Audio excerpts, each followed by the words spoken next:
think that was kind of the mentality I was in for a good 10 years as I went to Berkeley for undergrad, as I went to law school, as I tried desperately to be a professional worker in the Silicon Valley Bay Area and never let anyone know about any of that. And it wasn't until I started my own business that I was really able to look back and had a level of financial freedom that I was able to look back and say, oh, actually, that was an experience I was ashamed of. I learned that shame from people, and maybe it is not the story I want to tell myself anymore.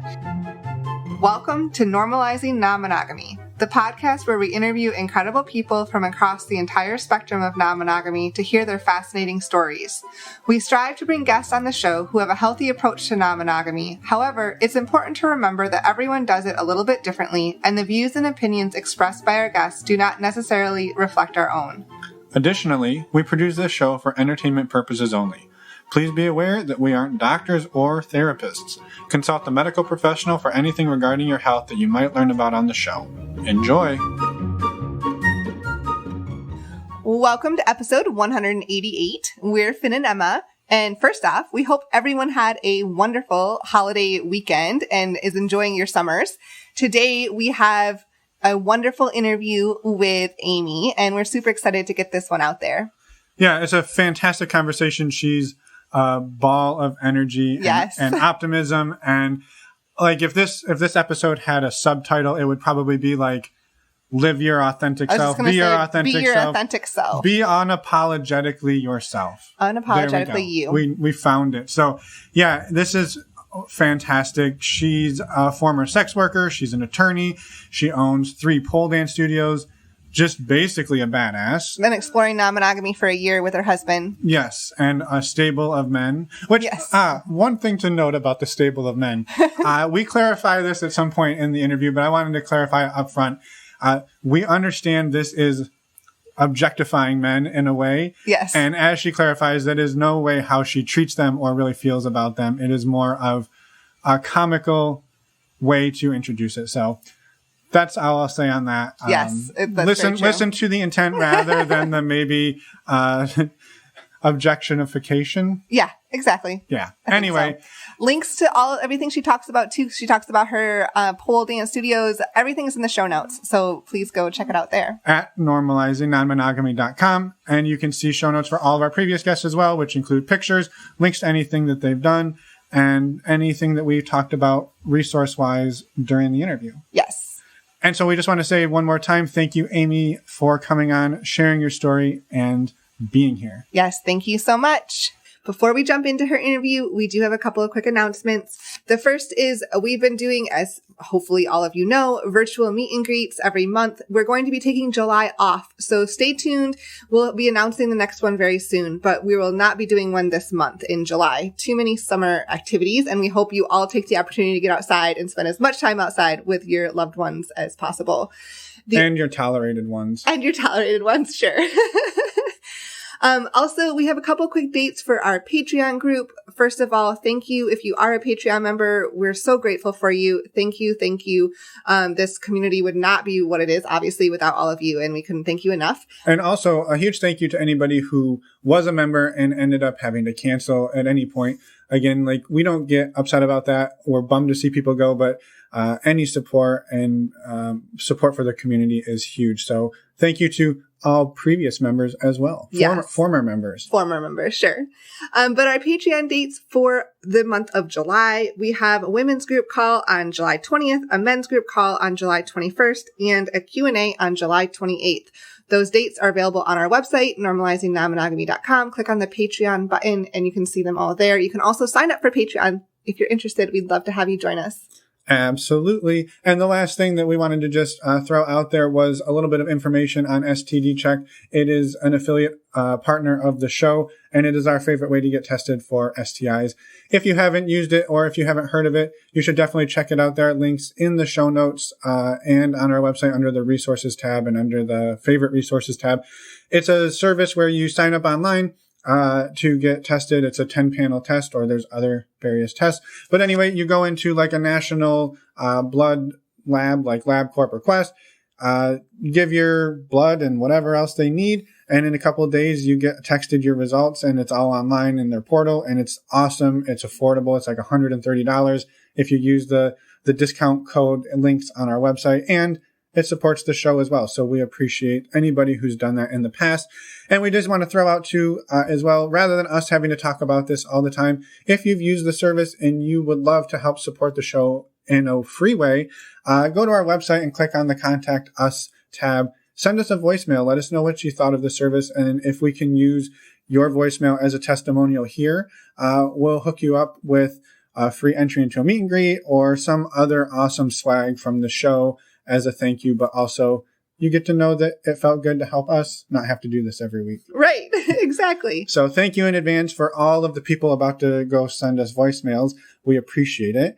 And even if you want to send us a voicemail just to say hi, let us know how we're doing, or send us an email, all of that can be done at our website. Again, normalizingnonmonogamy.com, and click on the Contact Us tab. I think that's it, Emma. Yeah, I think so. Let's go talk to Amy. Well, welcome, Amy, to the show. We're so excited to have you here. And thank you so much for reaching out to us. Yeah, my pleasure. It's an honor to be here. Thank you for having me.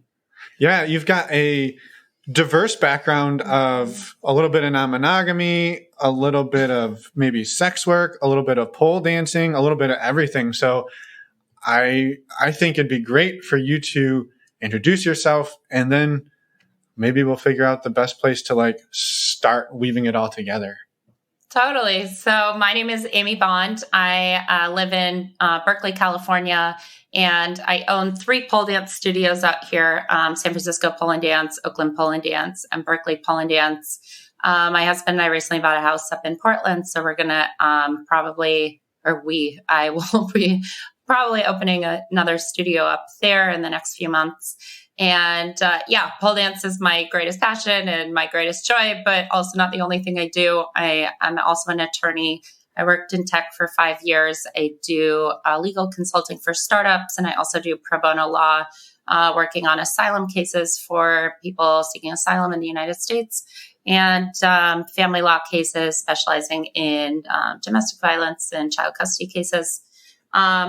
Besides that, I'm a writer. I have a manuscript for a memoir that I wrote called Becoming California. It's about the time I moved to LA when I was 19 to be an actress. And depending on how you look at it, failed spectacularly or kind of came of age. So I tell the came of age version of that story. And it's in a nutshell about leaving both the Mormon church and leaving the porn industry. And wild ride through both of those crazy institutions. And besides that, I pole dance. When I'm not doing all of those things, you can find me eating on my couch or pole dancing. That's me in a nutshell. Wow. There's a lot there. And you sound like a very busy person. And I was just going to say, based on your credentials, I would say failing spectacularly is not the correct description. It sounds like you have done quite well for yourself. So congratulations on that. Thank you.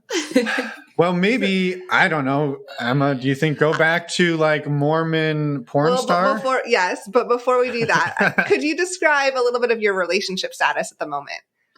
Yeah. So my husband and I were monogamous. A kind of default monogamy we're about to celebrate our 9-year anniversary, and we opened our marriage a year ago. So we're monogamous for 8 years. And about a year ago, we decided to open our marriage. Then COVID hit. So we kind of closed it back up really fast and, sheltered in place and all of that. And then, reopened, started dating, very in a COVID way about 5 months ago. And I've kind of been a kid in a candy store dating a lot of people ever since then. I just had a piece come out in the Cut this morning in Sex Diaries about my Hawaii boyfriend calls it my stable. So my spreadsheet of men where I track the people I date. Well, you are not the first woman to come on the show with a stable of men. No. And literally referred to it as a stable of men. So. Yes. I had never heard that phrase before, but I love it. And I just love this idea that men are these like adorable ponies, like waiting for me. But of course, they live their own autonomous lives and are wonderful humans. So, but also a little bit self-serving and like, hey, why not have a stable for yourself, right? Yeah, that's amazing. Well, I want to hear a little bit about that, but I think maybe we should start. Well, yeah, because I would imagine that the road leading to being open a year ago is sort of paved with all of your experiences coming up. And so like maybe take us back in time to, you said you grew up in the Mormon church. Somewhere along the way, you were in porn, you moved to LA, and like, I guess, can I hear this? I would love to hear this story because I honestly am just super excited to hear it. Okay, so I grew up Mormon. My parents were both in the military, so we moved around a lot. I had a very, I'm the oldest of 7 kids, and as structured as and militaristic as my parents' work background was, they were actually like very chill about just letting us kind of run wild in terms of, you know, always running around the neighborhoods and playing in the woods and getting lost in our neighborhood where we grew up in Minnesota, and one in California and one in Virginia and one outside of DC. So we moved around a lot. And even though like you hear Mormon church and you hear, you know, military, you think like everything's very structured. My childhood was surprisingly, you know, chill. We had a lot of time to play and a lot of time to kind of, you know, go wild and just kind of explore the world around us. And they always, you know, chose suburbs to live in. So it wasn't, you know, like we were on streets in a city, but, you know, playing outside quite a bit. And it was a very happy childhood with my 6 brothers and sisters who, you know, then I thought they were all the most annoying people ever, but now are my closest friends. And when I was 17, my parents were very encouraging that we all like kind of, you know, did exchange student programs and went to other countries and kind of saw the way other people lived in the world. So when I was 17, I spent my senior year of high school in Germany, and my guest parents there were very like anti-Mormon. They were very like, I think you're part of a cult. I'm glad you're here. Maybe we can save you while you're here. It had kind of like that vibe. And I was, you know, growing up, especially as a teenager, I was very militant Mormon. And so, you know, I always thought that was just God's way of giving me temptation so I could overcome it. So I was constantly trying to like convert them to Mormonism, which they didn't love. Anyway, some of their kind of like more chill thoughts and beliefs around, you know, maybe sex isn't such a bad thing kind of made me start thinking around 17. And then when I graduated from high school in Germany, I popped over to France and I was an au pair. So I took care of people's children in France for a year. And, you know, the European relationship to sex is just so refreshingly open and you talk about it. You know, I remember one time in Germany, I saw this couple at a lake and they were naked. And I was like, that's disgusting. That is just the worst. Like, I hope God forgives them. And my guest mom was like, oh, you know, like maybe that's actually not gross. And maybe nudity is a perfectly natural state to exist in, you know, and that kind of blew my mind at 17 years old, given my background. And then living in France, you know, there was a lot of tension between being like 18 and you're hot, like for the first time. And then like, but also like in Mormonism, your purity kind of defines your worth as a woman. And, ultimately the like, I'm young and I want to explore sex kind of won in France. And so I dated a lot of people and started to kind of question, okay, is the Mormon church for me? Anyway, I went, yeah, please. Were your parents, like you said, you moved around a lot. Were they like strict in driving home like the Mormon beliefs? Or was this something that you sort of like took on more like self-driven? Okay. Totally. My parents were very chill about the Mormon thing. Like they were a little bit like, yeah, like go to church, follow the rules, but like, it's not the, if we go to Old Country Buffet on Sunday, God is not going to smite us. And I was a little bit more like, no, if you're going to do something, you do it all the way. I've probably been an extremist in everything I've done. And, I was like, we must obey the Sabbath. We must do everything by the book, da, da, da. And that started to relax around the Paris time. So after France, I flew home. I taught English in Italy for 6 months, and then I flew home and to my parents' house and worked at like Abercrombie and Fitch in a restaurant for 6 months, saved some cash. And then I got on a bus and moved to LA to become a famous actress. And I was sure it was just going to be super simple. And it wasn't. And oh, like the night. I was going to say. Of being 18, right? But there's something so wonderful about being that. Arrogance, the wrong word. I really don't think that's the right word. Naive and just, I can do anything, know? And I think that overconfidence led me to a lot of really interesting experiences I wouldn't have otherwise had. And they were super fun. So I get to LA. I'm like, my one like solid gig was as an extra on Judge Judy. That was like the one thing I could count on is I was going to get like 16-hour days on Monday and Wednesdays extraing on Judge Judy. And then Judge Joe Brown came back at it from hiatus so that I was on Judge Judy and Judge Joe Brown. But extraing's like, it's like 16-hour days and you don't have time to actually go on auditions for other things. Anyway, I was quickly running out of cash. And, I thought like my $2,000 saved up from working at Abercrombie would be enough to like, live for a while. It wasn't, even though my rent was only like $400 in the middle of LA, which is great. I was like, I need to make some more money. I need to like make money so that I can like exist as the starving actress all these other rich people are pretending they are when they go to auditions. And, you could always tell the like scrappy ones like me from the ones who had like, I went to a sandals audition and this girl showed up like in the sandals and her nails like matched the sandals. And I was like, she got the part. I was like, oh, that's how you do it. So I answered an ad in the back of an LA Weekly to go be like a sexy masseuse. And I was still Mormon at the time, but I had like created this reality in my brain that if I did sex work to make $50,000, then it wasn't actually like sex because I gave in to temptation. It was sex to like meet an end. And so it wasn't as big of a sin. Like I was kind of counting, like doing the accounting on, okay, well, if I sin in this way, but I don't actually like the sex, then like actually I can go back to God later when I repent. And like that will be a talking point. So you can see why I became an attorney. And,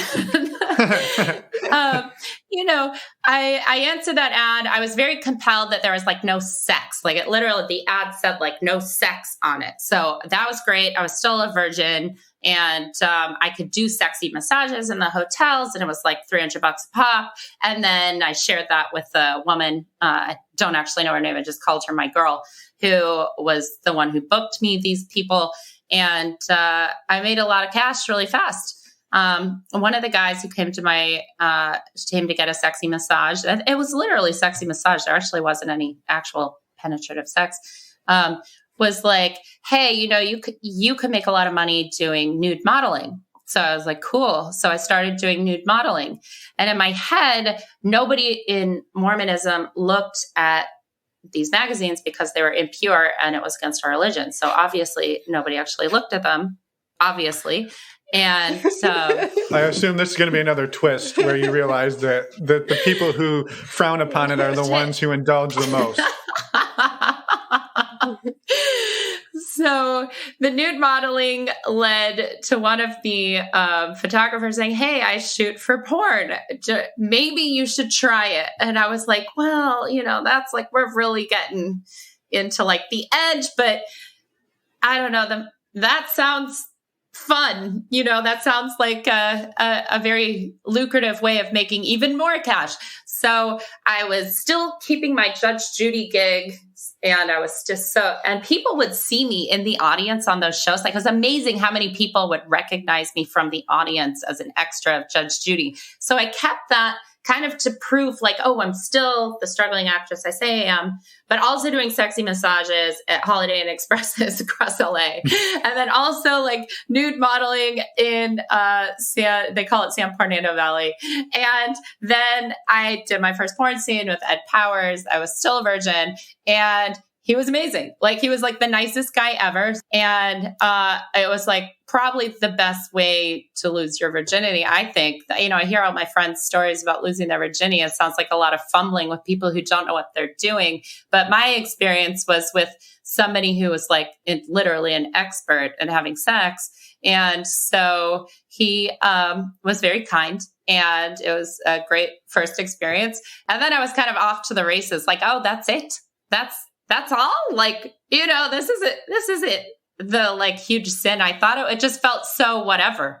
And so Jim was this guy at this place called World Modeling, which is basically the agency in 2003 for anybody who did porn. It's kind of like porn is a hub and spoke system. So in the hub was Jim at World Modeling, and the spokes were all like the different studios, the porn production companies. And he would just send me out. People would book me. And I was doing quite a few scenes and still going to church on Sunday and still dating a Mormon man in Washington, D.C. and kind of living. I kind of fell into this double life that I started living. Very quickly, the Mormon church found out, they had told me like, oh, we didn't look, but a friend of a friend who's not Mormon saw you in a magazine. And I got kicked out of my Mormon improv group, and I was too embarrassed to go to church. And so, long story short, 6 months later, I had left the Mormon church. And then 6 months later, I had left porn to go pursue going to school, and kind of gave up on the whole LA dream thing and said, I think I'm going to study political science instead. So that's what I did. And 3 years later, transferred to Berkeley. Political science led me to law school. Law school led me to being an attorney. And plot twist, attorney did not lead me to running 3 pole dance studios. But while I was in law school, I discovered pole dancing as recreational sport, fell in love with it, started competing in competitions, and kind of vowed to myself, I'm going to open a studio in California after I'm finished with law school. And it took about 5 years paying off student loans. And, they always say a young lawyer's greatest dream is $0 net worth. So that was true for quite a while. And after I was able to pay off my student loans, I was able to start my own pole dance studio. That one was in 2016, fast forward 5 years. And now I have 3, looking at opening my 4th one up in Portland. So that's the whole journey in a nutshell. No, I think it's amazing. It is. And it's amazing. Thank you for sharing it all. Yes. And yeah. I mean, I think I think one of the pieces that I love about it is that like people get this stereotype and they're like, oh, well, she was just a porn star. And it's like, yeah. But like went to law school, became an attorney, entrepreneur, growing your business. Like, it's just, you take all of these stereotypes and you just say like, fuck that. Like, that's not like, and like, even if you were like, hey, I did end up just being a porn, like that's still like completely valid, right? Like you can do whatever you want. It's your body. It's your life.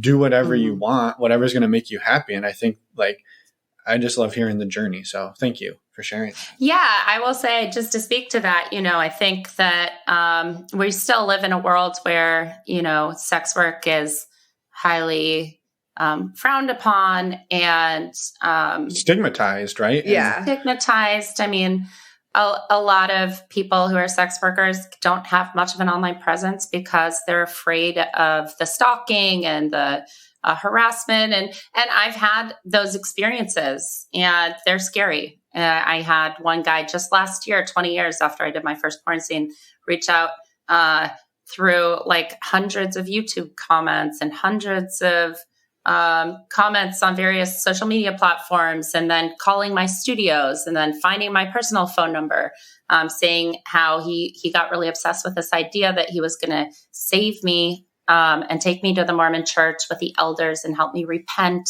And that was his dying wish as an 83-year-old man who lived on his bed. He couldn't get out of bed. And I only knew that because I called the police because I was scared of the threats that he was leaving me.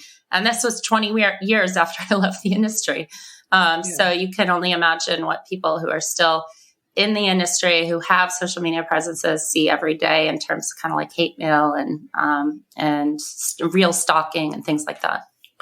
It's a real thing. And to say that it's not, not a legitimate job, not a legitimate career, like all of that, it's a lot of work. And like, obviously I've never done it, but like we've talked to a handful of people who have, and like, it's not like, oh, you just show up and have some sex and you're along your way with a big paycheck. Like there's a lot more to it. I guess all that to say, like, I think it's amazing where you've gone, but like, I didn't want it to come off as like, oh, well, if you had peaked out at porn star, like your life was a failure. Cause I don't think that's not my Thank you for clarifying. I think that's really important. And some of the smartest people I know are sex workers. And I think their job really marries the hardest part of white collar work, which is managing people's emotions. And I mean, if you've ever run a business or been in any kind of management position versus like individual contributor, you're really like managing people's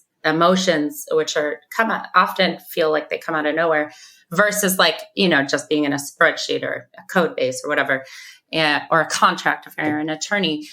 That married with the hardest part of blue collar work, which is that you're constantly physically moving.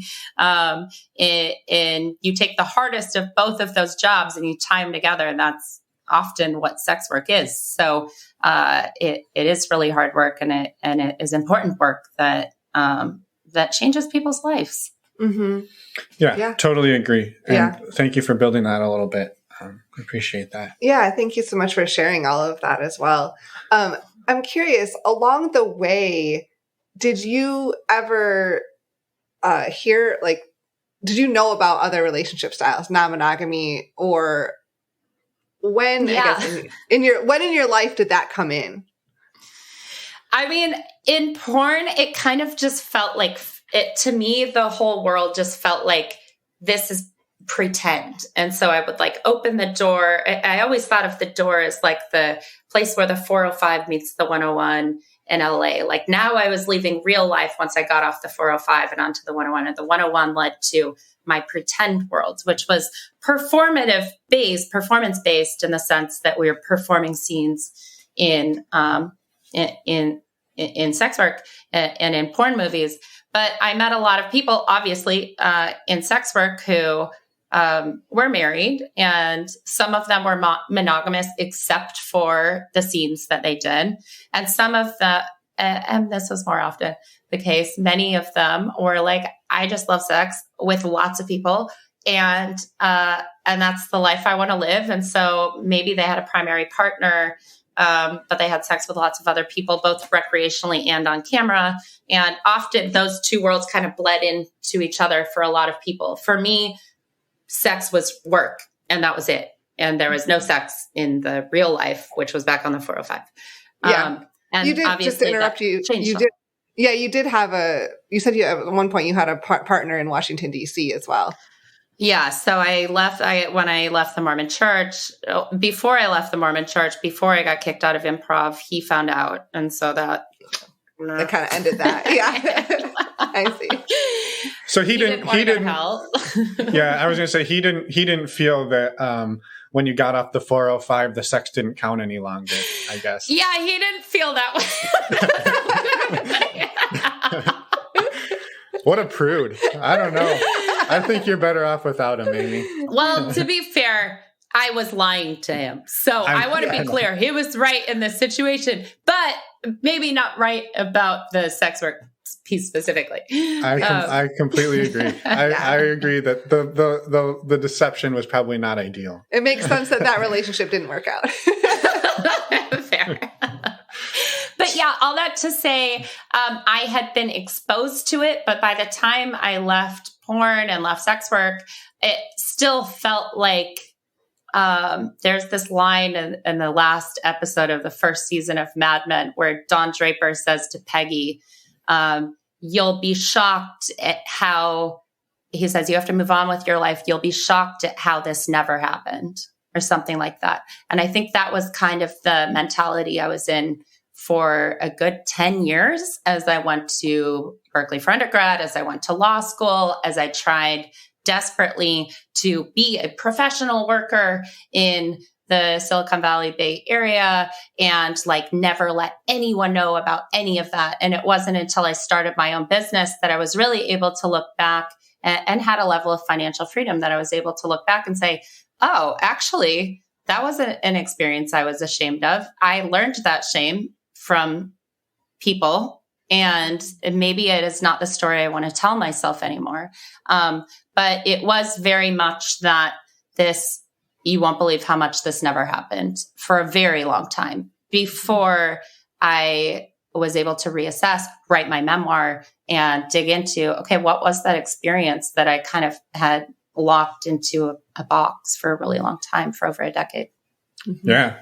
Yeah. And how did that, I guess, experience inform when you met your now husband and you start dating and developing this relationship? Like, how did that inform like what that relationship looked like, maybe what you shared with him, and how you two wind up, 8 years in, opening your marriage up? Yeah. I mean, when I met my husband, well, this sounds so slutty, but I am slutty. So what are you going to do? No, hey, we don't judge. Yeah, that's not a bad thing. No, it's not a bad thing at all. But so I dated his best friend before I dated him, my husband, my now husband. And his best friend had told my husband, like, oh, this person I'm dating used to do porn. So it was kind of a nice entry into a relationship where I didn't have to decide. And it was very case by case when I dated people, when I would kind of tell them and like, I don't know if this matters to you, but da, da, da. And there are always two extremes. One was the like, oh my God, I don't need that reputational association. And then the other extreme was like, oh, wow, that's super hot. And it's like, oh, don't like fetishize me like that either. Like, I would have boyfriends literally introduce me as like, it was never my name. It was literally like, oh, this is my girlfriend who used to do porn. And it was like, oh, like not like that, And so, with Keith, my husband, it was so refreshing that someone was just like, yeah, I totally know that that's part of your background and maybe the least interesting part of you. And I'm in love with you for you. And like, let's live our life.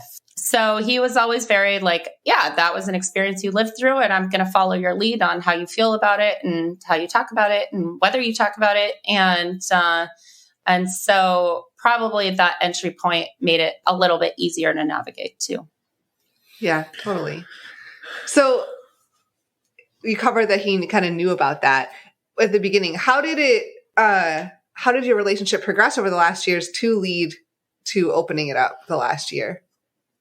So our opening our marriage actually ended up being super like logistical. Like it was very much like Keith was going to Seattle for work 5 days a week.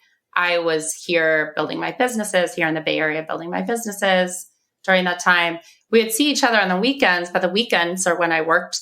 I still do work the most. So Friday to Sunday is like my prime time with my businesses and teaching. And so we didn't see each other a lot for about 2 or 3 years. So it was like we were not together that much. And we wanted to be, but just the circumstances of work, and we're both building our careers. So about a year into that, he came, about 2 years into that, he said, I really feel lonely when I'm in Seattle. And his solution, and I thought he was going to say, we should date other people. That was like where my mind first went, which I hadn't like really sat down and like considered that. So I don't know why that's where my mind went, but subconsciously I must have been thinking about it. And he said, I want you to come with me to Seattle like every other week. And I was super offended. I was, like, what kind of Weston wife do you think I am? I'm just going to sit around and wait for you in a hotel room. Like, I have businesses to build, And he was like, oh God, I've said the wrong thing. And then I was like, what if we get you a girlfriend? That would be great. We get you a Seattle girlfriend, and then you date in Seattle and you have a person, and then I'll be here. And I wasn't interested in dating people because I was married and still am married to my business to a certain extent. But I'm sure in the back of my head, I was like, and maybe someday I will date other people. So it's kind of like let's set this, let's plant these seeds. For the stable. You gotta, the stable doesn't just happen overnight. Right. Yeah. You've got to build the wood. You've got to plant the seed, for that tree to grow before you cut it down and make it. So I was like, let's get you a girlfriend. Let's like make you a dating profile. At the time, it sounded like the craziest thing we could ever do. Like make my husband a dating profile. Oh my God, this is insane. And now I've met so many non-monogamous people. I'm like, oh, that's so cute that I felt that way. There's a first time for everything. Like that's part of the fun of it. This was the first time. And so we made him a dating profile. We didn't use his real name. We called him Web Services Daddy because he's like really into web services. And that's like his thing.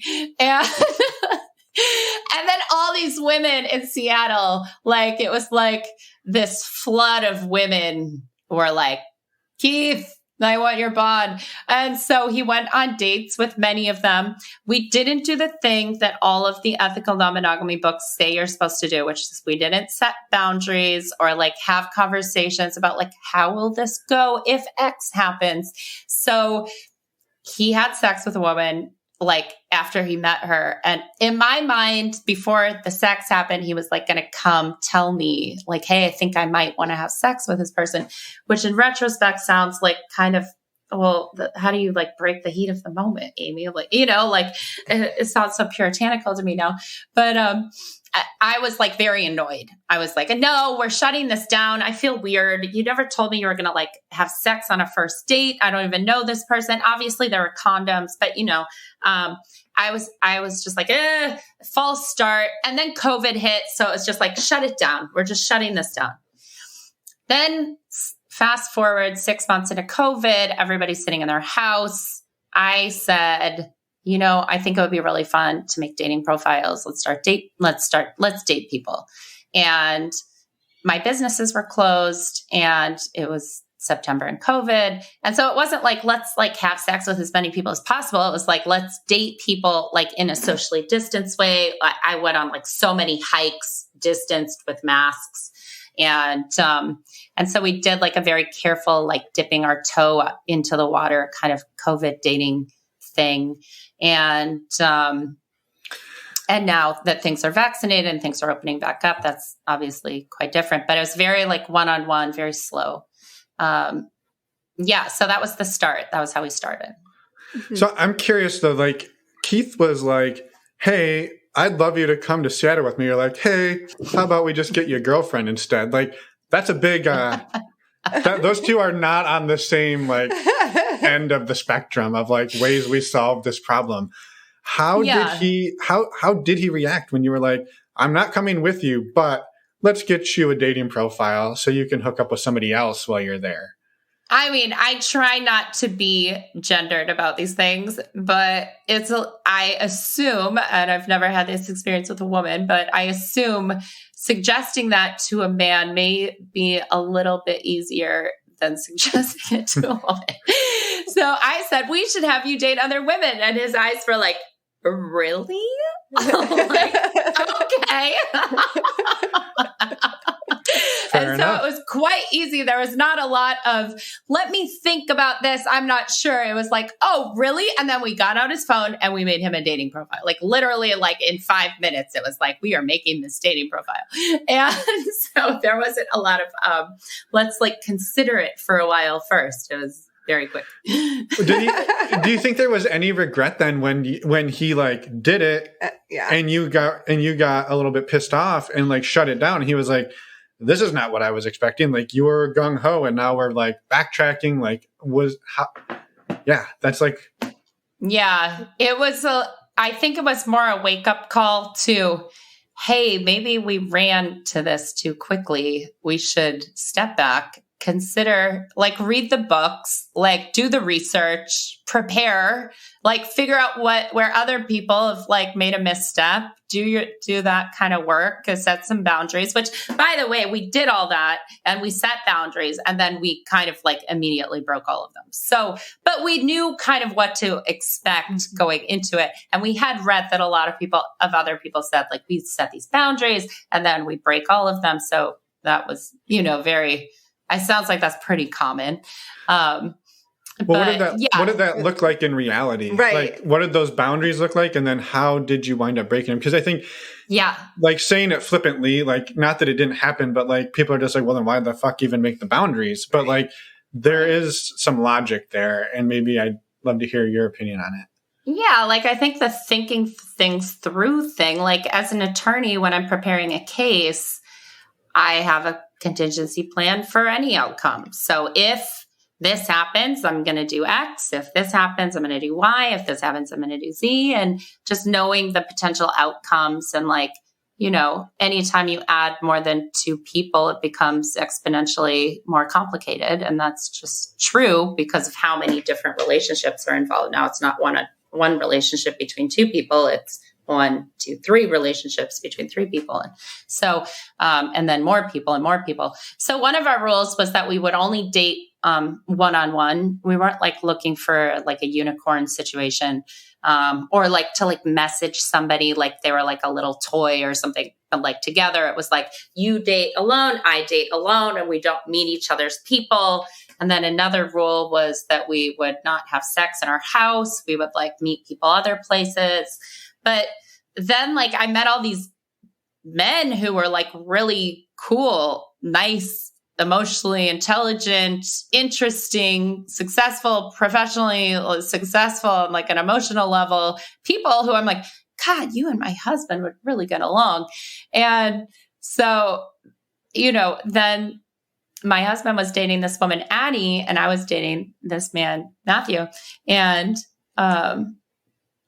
we were both going to go to dinner the same night. And he suggested, what if we do a double date?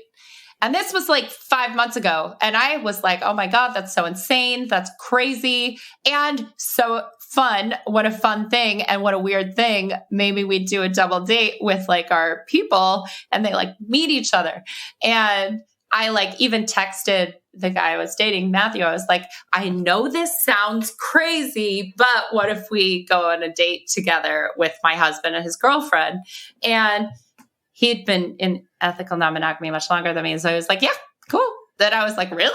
And I thought it was the craziest thing. And then we went on a date and it was so much fun. And then my husband and my boyfriend, like, got each other's phone numbers and they, like, text independently, and they're in, like, a D&D group together. And, like, I guess that's kind of stereotypical too, actually.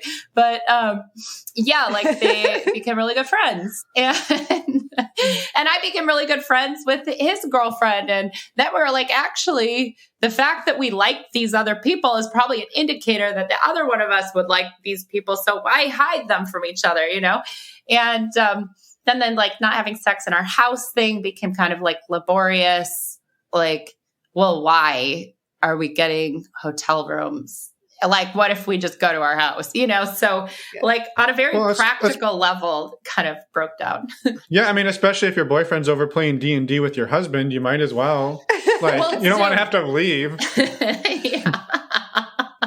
It's virtual. But I get it. The joke works better if it's in person. But, even now we're kind of running into those things. So we're going to go we just booked a trip to go to Italy in August and September. And so it's like, okay, well, like, Keith has his girlfriend and I have my boyfriend, but, like, I'm not going to go to Italy and, like, not have sex with my husband, like, that's the most romantic place in the world. So, like, what does that look like? And we don't know what that looks like yet. So are we getting an Airbnb with, like, 3-bedroom, 4-bedroom? Like, does everyone get their own room? Does that make sense? Or does, like, me and my boyfriend and his girlfriend have their own rooms? But, like, we can't swap because the girlfriend and the boyfriend don't, like, So We don't know. We're figuring it out. But the four of you are going on a vacation together. Yeah. That's amazing. I love it. I love it too. I think, I hadn't even thought of that. We're navigating some situations as well. Oh my gosh, I want to hear it. What's your situation? All right, high level is our situation is we've been sort of dating another couple. Not sort of, we have been. And so we have the 4 people thing, but we don't have the problem you have. So like, if we go on a vacation, we get a room and they get a room, and then we figure out when and how to swap. And there's logistics there too.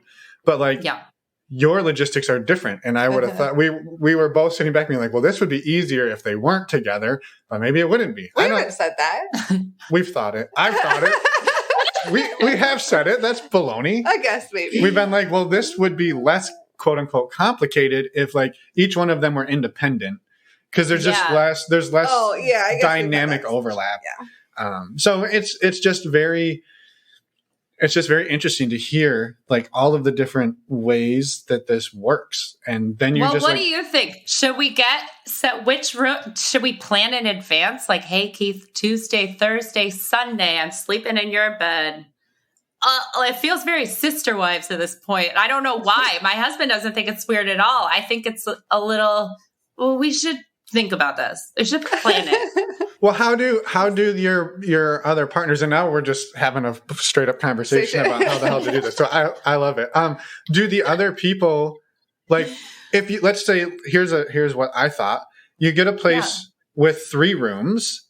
Yeah. And like one of the rooms is basically like the slam pad, and anybody can use it. Yeah. And maybe you and your boyfriend sleep in one room, and him and his girlfriend sleep in another room. But also, I imagine you're going to want to sleep with your boyfriend. I guess on those nights you could sleep in your husband. You could sleep in the third room. The slam pad.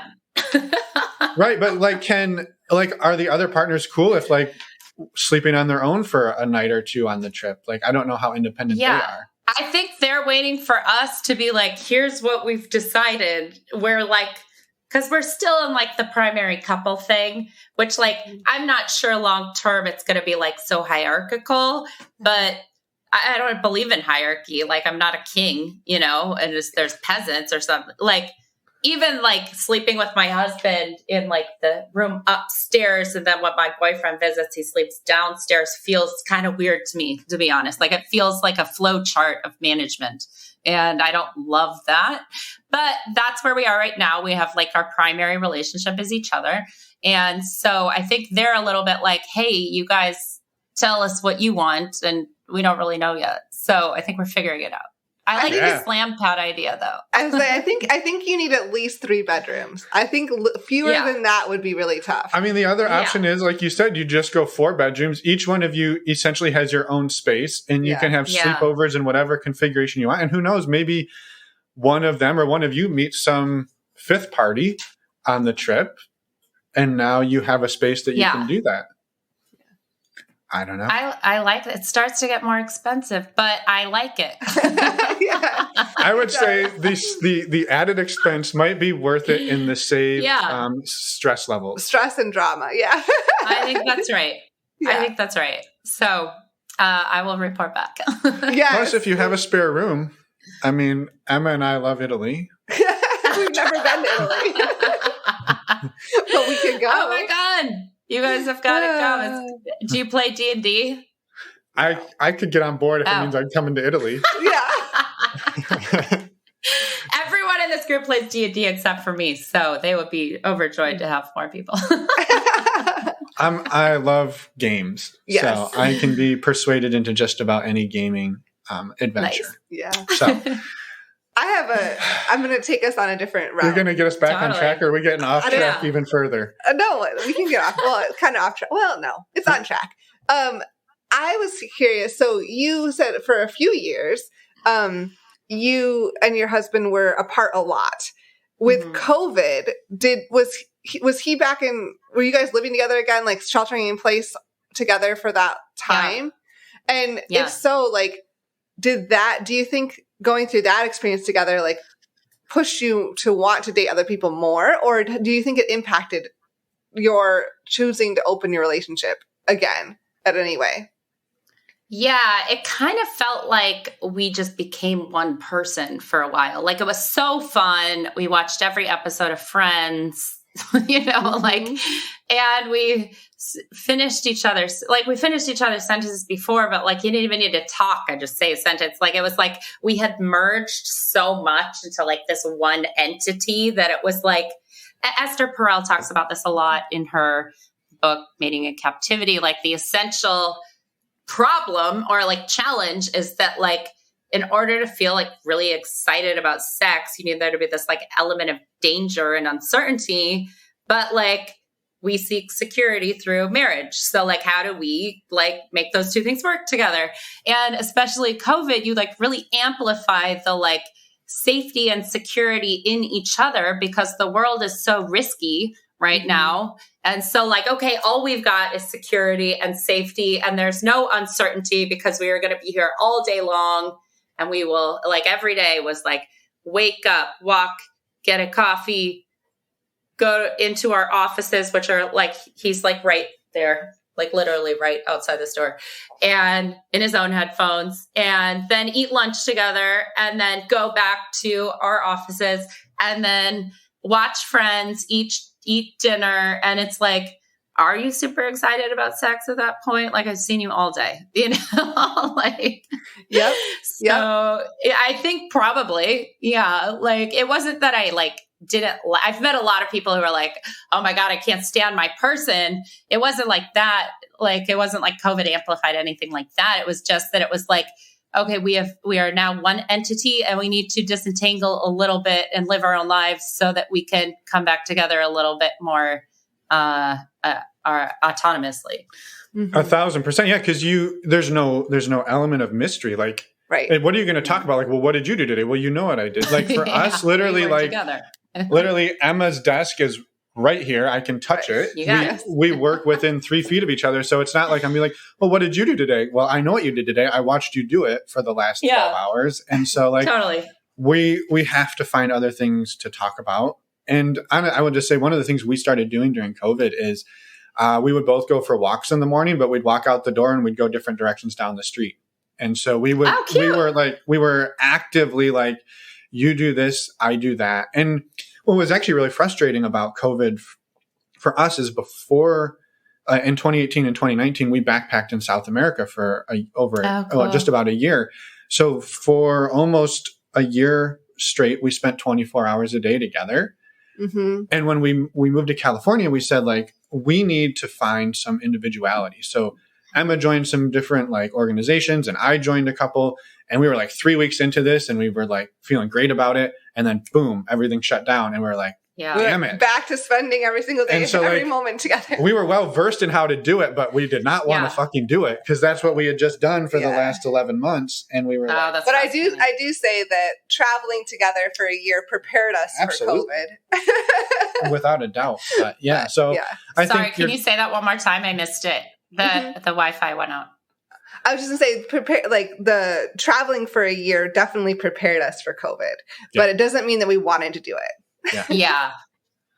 So totally. What organizations did you join? I'm so curious. I was doing it. I went and was doing like improv. So that kind of, I thought of that when you were talking about that. I was doing that, and Emma was like doing like Toastmasters and a couple other things, and just cool. Even just like getting out and going to a coffee shop and being like, I'm going to go work at the coffee shop 2 days a week. Like was a change for us. So I totally get that. Like, this is an injection of new, and now you have things to talk about. He has a girlfriend, you have a stable of boyfriends, and like exciting things happening, like how you're learning too the whole time. Like, how do we do this? You're reading books. It's stimulating. And we're learning so much about ourselves too. Like, I always thought since I got married, I always thought, I've won. Like, I won at love. Like, I've the happiest marriage, and like, I know who I am and he knows who he is, but like, we know who we are together, but then surprise, you have a relationship with other people, a romantic relationship. And then you show up as like slightly different versions of yourself. And that's so exciting too, because oh, I thought that I was just this way. For just to create some concreteness around this, I always thought I was super dominant. Like I was like the dominant personality, always. And that's just who I am. And then I dated a man, or I am dating a man who's much more dominant than me. So I'm like, I'm daddy. And he's like, no, I'm daddy. And I'm like, no, I'm daddy. And he's like, and I'm like, okay. So now I'm this different version of me, and it's super fun. And I didn't think I would like that. And I freaking love it. So that's interesting and unexpected. And I love things in life that remind you that you are not this like static, like a pre-decided version of whatever you are. You actually morph and change it regardless of the day or the chemicals in your body or the person you're dating. Like that hadn't occurred to me. So it's very delightful to kind of figure out. Yeah. And what other ways have you seen yourself grow over the last year? And like, what are some ways you've seen your husband grow in that same time? Okay. So one of the ways that I've seen my husband grow has been just this kind of, I think in the same way I thought like, oh, I got one good guy. There's no other good guys out, especially after Me Too. I was like, oh, good riddance. I got a good man. There's none other ones out there. And then I started dating a lot of men and I was like, oh, there's actually plenty of great men out here. And so that was an actual switch for me. Like remembering half of humanity's humanity. And for him, I think he had this default sense like, oh, I got like, I like snagged a interesting wife and no one else would possibly be interested in me who is like my wife. And now he's met all these women who are like professionally super successful and emotionally very intelligent and good looking. And, and that matters for like our attraction. And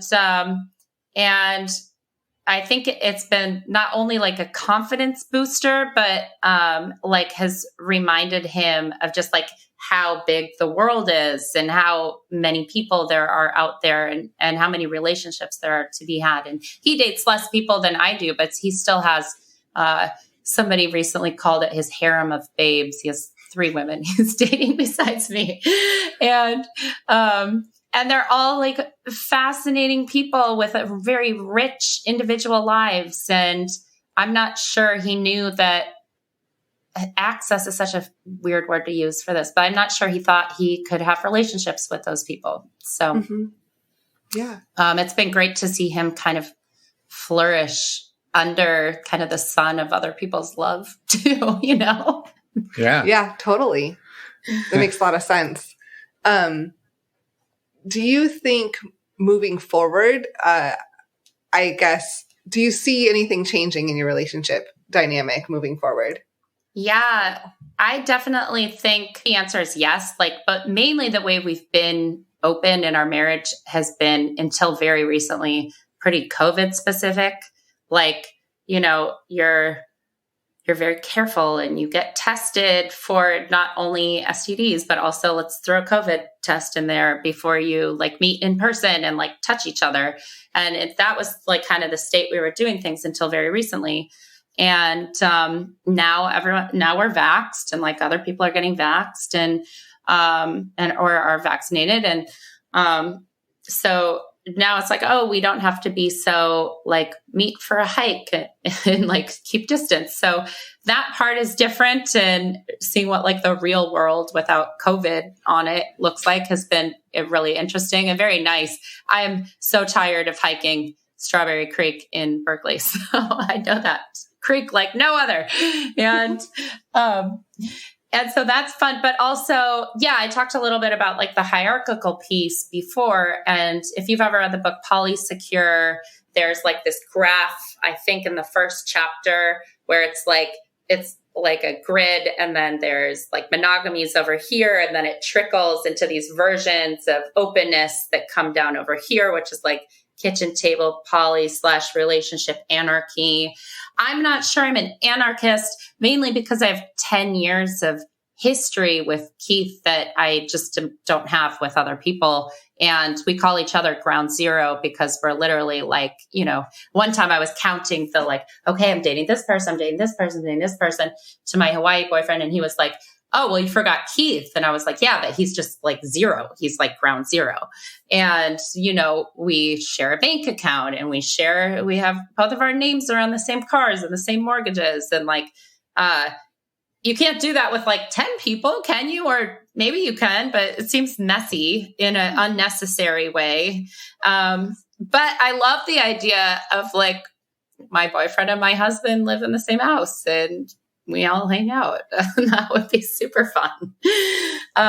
So I think that's probably the direction we're headed into this like kitchen table poly world. Growing up Mormon, I was always taught that polygamy was this like huge stain on the history of Mormonism. And it was like a thing they did to replenish like the earth angels who were bringing the true church of God to the earth, but that we only did it briefly and then we cut it off. And now it's just monogamy all the way. And that's the way to do things. And, I was very on board with that for most of my life. But now I'm like, maybe if everybody has equal power, that's not so freaking weird, So right. Has there been, or have there been, like, it sounds like it's gone very smooth the last few months for you and Keith. Like you've collected, and I know these are very like sexist terms and none of us really feel this way, but like you've collected this stable of men and he's got his harem. And obviously from what you're saying is like, everyone is very autonomous. That's not exactly how it happens, but you've got multiple boyfriends. He's got multiple girlfriends. Like you have businesses, multiple businesses. Sounds like very successful in what he does, like managing all of that time, but also like keeping yourselves connected to one another. Like, how do you do all that? And have you come up against any like struggles? I think the one time I've gotten jealous wasn't actually of my husband. It was of my boyfriend sent me this picture where he sent me a screenshot of a text combo he was having with this girl, this woman he was dating. And in it, he said like, this is so embarrassing. But I'm going to say it anyway. You got to now. He said like, baby girl. And I was like, that's my name. I'm baby girl. And then I was like, wait, I can't own that. That's like everybody's baby girl at some point, like, So I was like, oh, this is what jealousy feels like. Like I was like sitting in my car, like, and then I was like, oh, Amy, you're feeling jealous. Let's think about this. Like it was so exciting, almost like, oh, I didn't think I could feel jealousy. And here I am. And so, and what are you going to do? You're not going to like lock it under a rug and like not talk about it because then that's the best way to like make it bigger. So I like messaged him and I was like, oh, I just felt jealous and I don't know why. And I'm embarrassed. I feel jealous, but I do. And we decided, I was like, I can't like own baby girl. You can't trademark baby girl. It's too, like literally from a legal perspective, too generic. And so I was like, what do we do? And he was like, I'm going to give you your own name that's unique just to you. And like, it was very cute. And he like brainstormed like names in Italian that like are, represent me and that are unique. So he calls me risata, which means like giggles in Italian. And that's like pretty specific to my personality. And now I have my own thing. But, not to keep talking about Esther Perel, but in State of Affairs, she talks about ethical non-monogamy in like the last 3 chapters of her book. And one of the things she says is that one of the things she sees with ethical non-monogamy couples is that they don't have anything that's like unique to the relationship. And that's where it starts to get into trouble. So creating spaces for things that are unique just to you two versus like you do them with everyone. So for me, for my husband and me, when I think of the 4 seasons, I think of my husband because he freaking loves the 4 seasons. And so one time somebody asked me to go to dinner at the 4 seasons and I was like, oh, I don't feel comfortable doing that. That's that's my husband's. My husband and I go to dinner at the Four Seasons, but it's like that specific, it's not like any hotel dinner. It's like the Four Seasons is where I go with Keith. And I like that there's like defined, very specific, unique things that are like we hold for each other. Mm-hmm. Yeah. I love that. I think that's important. And thank you for sharing that. Yeah. I had a question about, as you were talking, it triggered this thought of how you are very obviously open in your life about who you are. And how has that gone with your family? Because I'm assuming a lot of them have stayed in the Mormon faith. Only one sister is still technically Mormon, and I'm the eldest of 7. So my other 6 brothers and sisters either identify as atheist or agnostic. So that actually makes it pretty easy. Mm-hmm. My mom and my boyfriend and my husband all went and spent time in Portland together. So my mom was visiting me at our house in Portland, and my boyfriend was also in town, and my husband was there. So it was like me and my boyfriend and my husband and my mom were all hanging out. And I was very much like, how is this going to go? Let's find out. Like, it wasn't like, let's like get her ready. It was like, no, let's just find out. So, and also like I told her I was non-monogamous, but I don't think she was like thinking through like the logistics of it. And then we all get to this house and she's like, oh, where are you all sleeping? And it was like, well, all the rooms are taken. So, we'll just all sleep in the same bed. And she was just kind of like, what? But she was super cool about it. Like, she was like, oh, yeah, okay. And I was like, yeah, we have our own blankets though. So everybody had their own blanket in this like large bed that we have in our house in Portland. And like, I think, this happens with pole dancers a lot, where pole dancers who also have full-time jobs as engineers or lawyers or whatever are like, I don't know how to talk about being a pole dancer and like my muggle life. And I think the secret is like, you just do it, and you do it unapologetically, and you just live your life. And if you're not sorry about it, then people are like, oh, cool. That's just who that person is. But if you're like, oh, sorry, mom, I know this is weird, but like, I'm going to sleep with my boyfriend and my husband. Is it cool? I can get you a hotel. It's like, no, just mom, I'm sleeping with my boyfriend and my husband. You're sleeping in this room. I'll see you in the morning for coffee. Good night. And it's like, we're done here. So I think there's something about just like, be yourself unapologetically. Don't make it weird for other people. And then like, people are cool. And often they're not. And usually when they're not, it's on the internet. So don't read the comments of anything you write about this. Sage advice. Yes. And also, I believe you have just stumbled upon your solution to Italy. It's a 1-bedroom place with a really big bed. Yeah. It's not. That's not the solution?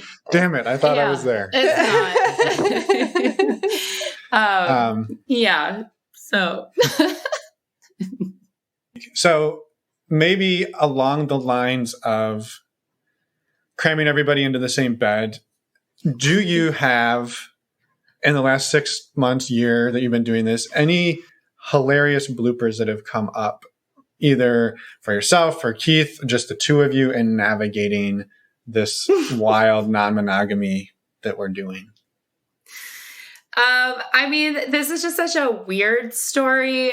Perfect. That it's not like blooper. It's actually like, and we all lived happily ever after. But so this Hawaii guy I'm dating is really into anal sex, and I am not. I was like, nope, shut it down. He like gave me the sex spreadsheet when we first started dating that was about like, what do you like? What don't you like? And I thought that was very hot, that he like cared enough to know, what do you like sexually before you go to bed, that he like sent me this spreadsheet, and we talked through literally like every sex act under the sun, just like our feelings about it, our histories with them. I had a weird experience. Yeah, sexual assault experience with anal sex in my early 20s. So it was like, meh, not for me. Never again. It was not comfortable. And he was like, well, I totally hear you. And it's just something I like. And it doesn't mean we have to do it. I have other people. I'm like, that's great. Perfect. Then we move on with our lives. And the way he was about it was just so respectful and like consent oriented that like by the time we finished talking through the sex spreadsheet, I got in my car and I was like, I want to have anal sex with Matthew. Like, I was like, yeah, I'm going to do it. So I go home and I talk to Keith and I'm like, Keith, Matthew has a very large penis. My husband does not have a boyfriend dick. Like, it's not small, but it is not the largest penis of all time. And he was like, I was like, I want you to like train me to have anal sex with Matthew. So we decided, we both have busy schedules. We decided every Wednesday night, Keith called it night school. We're going to go to night school and it's going to be anal sex night school. And so for 5 weeks, every week I come home after work and Keith like has like shots of whiskey on the counter. He's like laid out the like butt plug situation on this like towel. Everything's been like sanitized. It's like he's set up for surgery. And he like plays some Sade. And we like go to work on the training program. And by week 5, it was more comfortable. And I was like, okay, Matthew, like, let's go, and he's like, whoa, like, are you sure? Like, we like talked about this and it was like not something you were like into. And that was even hotter. So I was like, oh my God, like you want this. And then you're like checking yourself, like, thank you for your self-control. And then we did it. And it just felt like this like very healthily collaborative anal sex love story.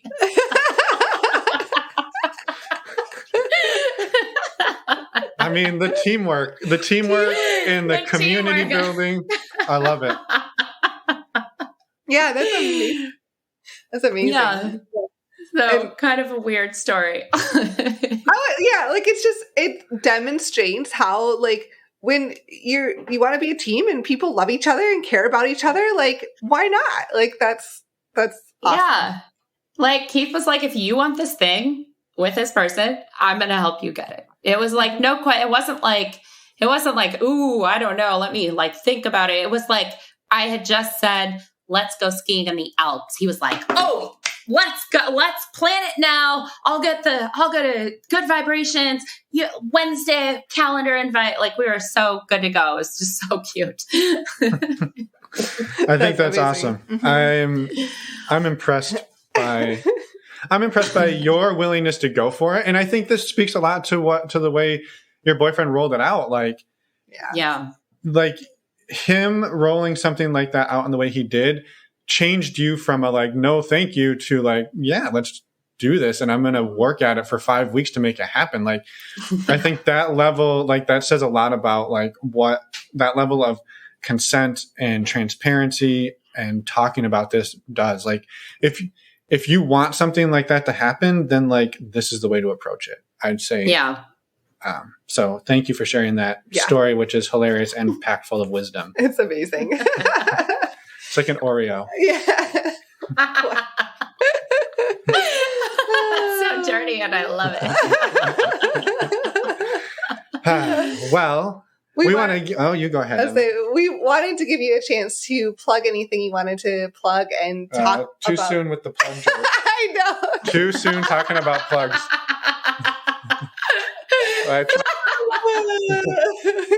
Okay, let me try again. We wanted to give you a chance to promote anything you wanted to promote, as well as any final thoughts you'd like to get out there in the world. Yeah. So if you're an agent listening, I have a manuscript. It's called Becoming California, about my early 20s. And if you're interested in pole dancing, I have 3 pole dance studios in the Bay Area, San Francisco Pole and Dance, Oakland Pole and Dance, and Berkley Pole and Dance, all at subpoleanddance.com, oaklandpoleanddance.com, berkeleypoleanddance.com online.